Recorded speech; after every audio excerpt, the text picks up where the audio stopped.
là, je ne comprends pas. Nous avons érigé des infrastructures de compte mobilité aux sorties anarchiques des frontières du Bénin. Ouais. En quoi cela est contraire à la libre circulation des personnes et des biens?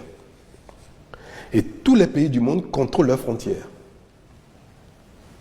Vous savez, la Belgique et la France sont deux pays voisins. Ils sont membres de l'Union européenne. Ils ont une intégration régionale aboutie, où il y a véritable libre circulation des personnes et des biens. Malgré cela, les voies qui relient la Belgique et la France sont des voies connues. Et si vous y allez, vous allez voir, il y a des postes de police, de douane qui sont, même s'il n'y arrête personne, mais ils sont là. C'est des voies qui sont connues parce que le juge a un problème, on sait ce qui s'est passé, on peut fermer, faire des contrôles et consorts.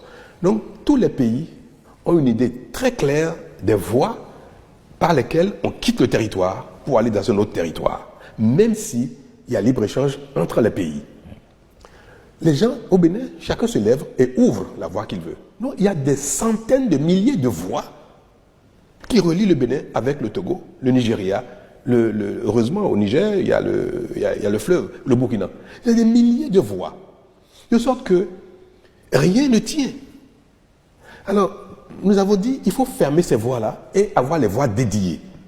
Entre le Bénin et le Togo, s'il faut 10 voies dédiées, s'il faut 20, s'il faut 50 voies dédiées, nous discutons avec les maires, les responsables à divers niveaux pour dire, dans cette localité, quelles sont les voies qu'on va dédier à la circulation entre le Togo et le Bénin.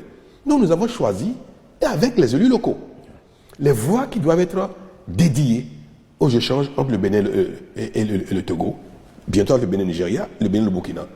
Et le reste, qui ne sont pas donc recensés comme voies dédiées, il faut les fermer.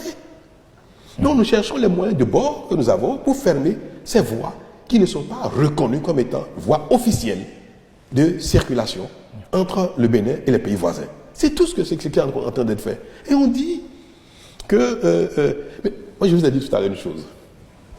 Le Bénin ne sera plus un pays de démocratie Nescafé.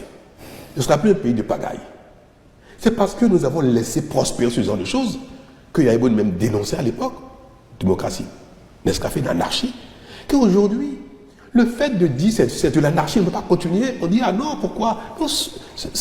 Ces démocrates d'ailleurs, qui se font le défenseur du retour à l'anarchie, il ne peut pas formellement nous dire que laisser n'importe qui ouvrir n'importe quelle voie entre le Bénin et le Togo. Il ne peut pas le dire. S'il dit ça, alors ils seront disqualifiés même pour être députés.